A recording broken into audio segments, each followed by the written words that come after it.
இன்றைய நேரத்திற்கான டாப் 5 செய்திகளை பார்க்கலாம்.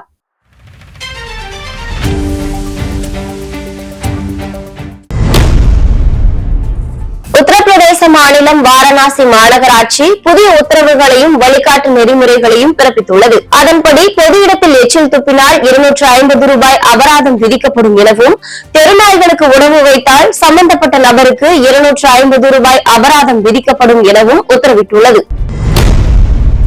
தமிழக மருத்துவக் கல்லூரிகளில் MBBS இடங்கள் அதிகரிக்க வாய்ப்புள்ளதால் 3ஆம் கட்ட கலந்தாய்வில் பங்கேற்கும் மாணவர்கள் நவம்பர் 1ஆம் தேதி பிற்பகலுக்கு பின் இடங்களை தேர்வு செய்யும்படி மருத்துவ கல்வி இயக்கம் அறிவுறுத்தியுள்ளது. புதிய இடங்கள் வருவதற்கு முன் மற்ற கல்லூரிகளில் இடங்கள் தேர்வு செய்துவிட்டால் மீண்டும் மாற்ற இயலாது என்பதற்காக இத்திருத்தம் செய்யப்பட்டுள்ளது. சேலம் ஜாகிரம்பாளையம் பகுதியில் அமைக்கப்பட்டு வரும் ஜவுளி பூங்காவில் நீர், நிலம் மற்றும் சுற்றுச்சூழலை கெடுக்கும் வகையிலான சாயப்பட்டறைகள் அமைக்க அரசு அனுமதி அளித்திருப்பது அதிர்ச்சி அளிக்கிறது என்று பாமக தலைவர் அன்புமணி ராமதாஸ் தெரிவித்துள்ளார். விவசாயத்தையும் குடிநீர் ஆதாரங்களையும் மேம்படுத்துவதற்காக எந்த ஒரு நடவடிக்கையும் எடுக்காத திமுக அரசு அவற்றை அளிப்பதற்கு துணை போவது கண்டிக்கத்தக்கது என்றும் குறிப்பிட்டுள்ளார்.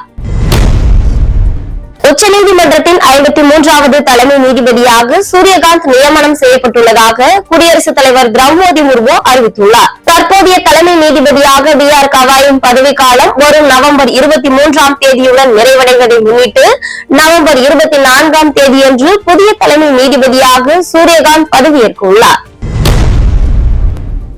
திரு கார்த்திகை தினத்தில் திருப்பரங்குன்றம் மலை உச்சி தீபத்தூணில் தீபம் ஏற்றி வழிபட முருக பக்தர்கள், ஆன்மீக குழுவினர், பாத யாத்திரை, காவடி குழுவினர் பங்கேற்க வேண்டும் என இந்து முன்னணி மாநில தலைவர் காடேஸ்வரா சுப்பிரமணியம் அழைப்பு விடுத்துள்ளார். இத்துடன் டாப் 5 செய்திகள் நிறைவடைந்தன. அண்மை செய்திகளை தெரிந்து கொள்ள BNC டைம்ஸ் சேனலை சப்ஸ்கிரைப் செய்யுங்கள்.